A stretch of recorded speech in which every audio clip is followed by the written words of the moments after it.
Aujourd'hui, mesdames, je vais vous expliquer comment un homme tombe amoureux étape par étape. Vous allez comprendre la psychologie masculine mieux que 99% des femmes en découvrant des mécanismes que la plupart mettent des décennies à saisir. C'est une vidéo que toute femme devrait voir avant de s'engager dans sa vie amoureuse. Pour me présenter, je m'appelle Léo, je suis psychologue et depuis 11 ans, j'écoute les hommes me parler de leur vie amoureuse. Ils me racontent ces choses qu'ils n'oseraient jamais dire à leur copine ou à la femme avec laquelle ils couchent. C'est cette vérité sans filtre que je vais vous livrer. Assez parlé, on est parti. Tout commence ici. La phase d'attraction est le moment où un homme est motivé à l'idée de vous aborder ou de continuer à vous parler. Le moteur principal de cette motivation initiale, ne nous voilons pas la face, est en grande partie lié au physique et à la féminité que vous dégagez. Un homme vient séduire une femme lorsqu'il sent qu'il existe un niveau de beauté qu'il juge équivalent. Il évalue implicitement si une femme est dans sa ligue. S'il ne vient pas vous parler, cela ne veut pas dire qu'il ne vous trouve pas belle. Au contraire, c'est probablement soit qu'il est intimidé, soit qu'il vous perçoit comme inaccessible. Cette première sélection se fait donc souvent entre des personnes de valeurs perçues similaires. Mais votre physique n'est que la moitié de l'équation. L'autre moitié est votre capacité à envoyer les bons signaux. Beaucoup de femmes, même très belles, échouent à cette étape. Par peur de passer pour une fille facile, elles envoient des signaux si subtils qu'ils sont imperceptibles. Votre capacité à l'inviter silencieusement, à lui montrer une ouverture par un regard ou un sourire, est ce qui lui donnera le feu vert pour venir vous séduire. Il a été attiré, il vous a invité. Nous entrons dans la phase la plus calculée pour un homme.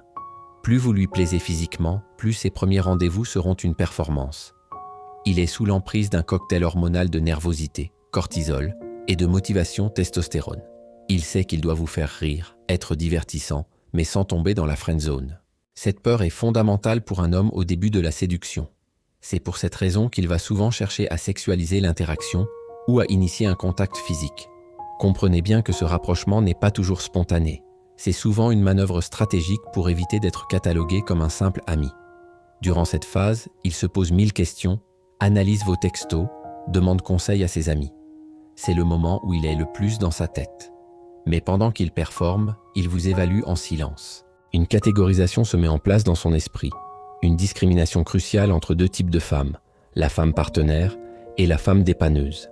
La femme partenaire est celle avec qui il pourrait s'engager, construire, faire sa vie. La femme dépanneuse est celle qui dépanne en attendant de trouver la bonne.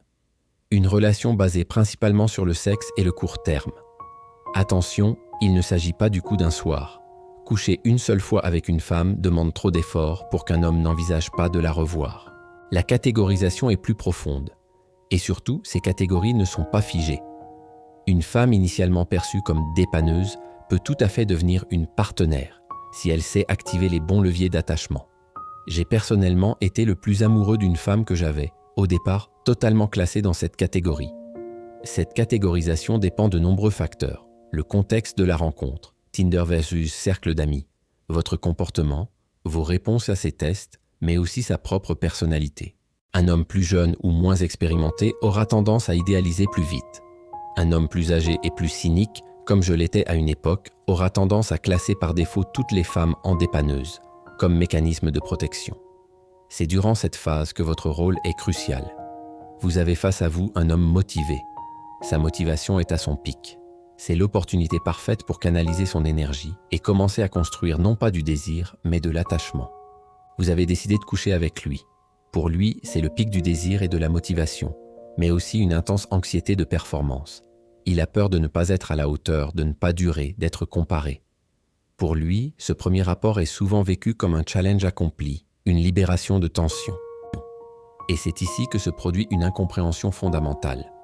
Beaucoup de femmes projettent leurs propres mécanismes et pensent que le sexe va créer ou renforcer l'attachement émotionnel chez l'homme. C'est faux. Lorsque vous couchez avec un homme, votre corps produit de l'ocytocine, l'hormone de l'attachement, qui renforce votre sentiment de confiance envers lui. C'est pour cela que de nombreuses femmes restent accros à des plans cul qui se comportent mal avec elles. Leur corps leur envoie un signal de confiance qui contredit la réalité. Les hommes produisent aussi de l'ocytocine, mais son effet est largement atténué par la testostérone. Le sexe ne crée donc pas le même lien émotionnel chez eux. Plus un homme a un niveau de testostérone élevé, plus cela est vrai. Après l'orgasme, l'homme fait l'expérience de ce qu'on appelle la clarity post-orgasmique. Il redevient soudainement lucide. Et c'est à ce moment précis que la vérité éclate. Si l'attachement n'a pas été construit, s'il n'était aveuglé que par le désir, son niveau d'intérêt va chuter drastiquement et aura beaucoup de mal à remonter. Si un véritable attachement a commencé à se former, il y aura une baisse temporaire, fatigue, retour à la lucidité, mais son intérêt et sa motivation remonteront rapidement dans les heures ou les jours qui suivent. Il aura envie de vous revoir, pas seulement pour coucher, mais pour parler avec vous. Si avant le sexe, vous avez surinvesti le désir, sextose, technique de séduction, etc., au détriment de l'attachement, vous risquez de le voir disparaître après ce premier rapport. Le sexe ne change rien si les fondations ne sont pas là. Alors, si les hommes ne s'attachent pas avec le sexe, comment s'attachent-ils? C'est la phase la plus importante et la plus mal comprise. L'attachement se construit sur la connexion émotionnelle et intellectuelle. Mais il faut d'abord le distinguer de son faux jumeau, l'entichement. L'entichement, c'est le coup de foudre. C'est une passion superficielle, quasi exclusivement basée sur le désir et le physique. L'homme fantasme, il se crée une image idéalisée de vous.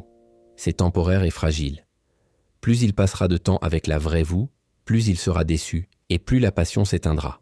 Les conseils de séduction modernes, basés sur des techniques de manipulation, distance, chaud-froid, sont d'excellents outils pour créer de l'entichement, mais ils ne construisent aucun attachement réel.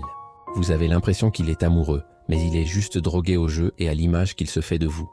Le véritable attachement, c'est l'inverse. Il est basé sur la réalité, pas sur le fantasme. Il vous voit tel que vous êtes.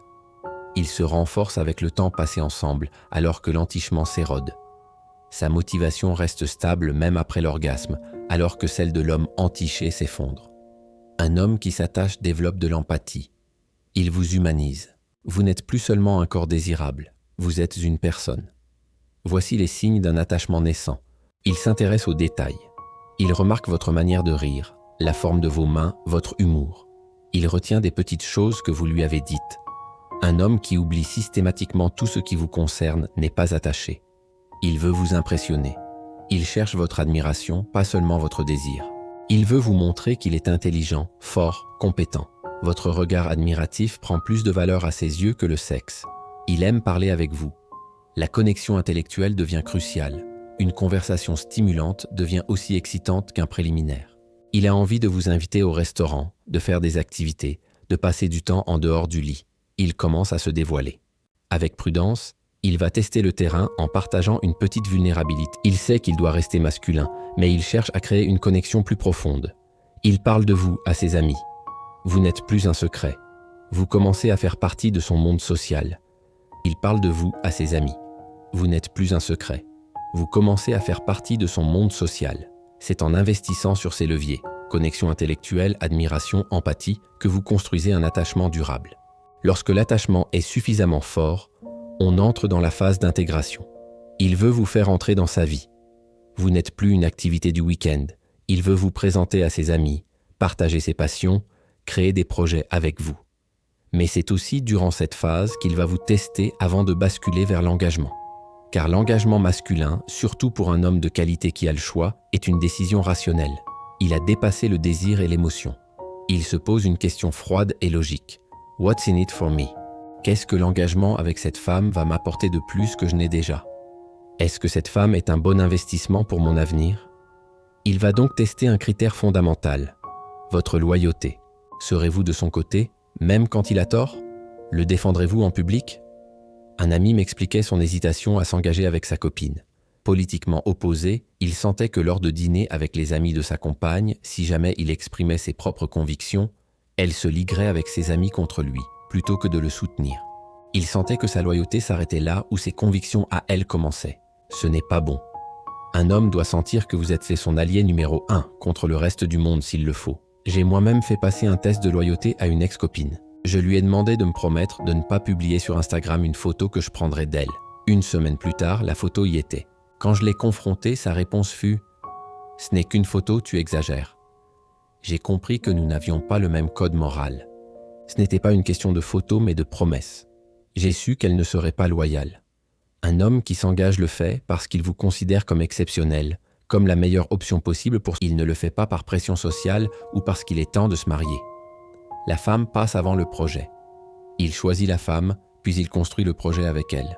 Femme passe avant le projet. Il choisit la femme, puis il construit le projet avec elle. Vous comprenez maintenant le cheminement complet. Le désir initial, purement physique. La phase de performance et de catégorisation. Le test de l'après-sexe qui révèle la vérité. La construction lente et cruciale de l'attachement. À ne jamais confondre avec la passion superficielle de l'entichement. Et enfin, la décision rationnelle de l'engagement, basée sur des critères logiques comme la loyauté. Si vous voulez qu'un homme s'attache et s'engage, cessez de surinvestir le désir. Le désir est souvent déjà là. Concentrez-vous sur ce qui est rare et précieux. La connexion, le respect, l'admiration, la loyauté. Devenez la femme qui nourrit non seulement son corps, mais aussi son esprit et son ambition. Devenez sa partenaire. C'est là que se trouve la clé.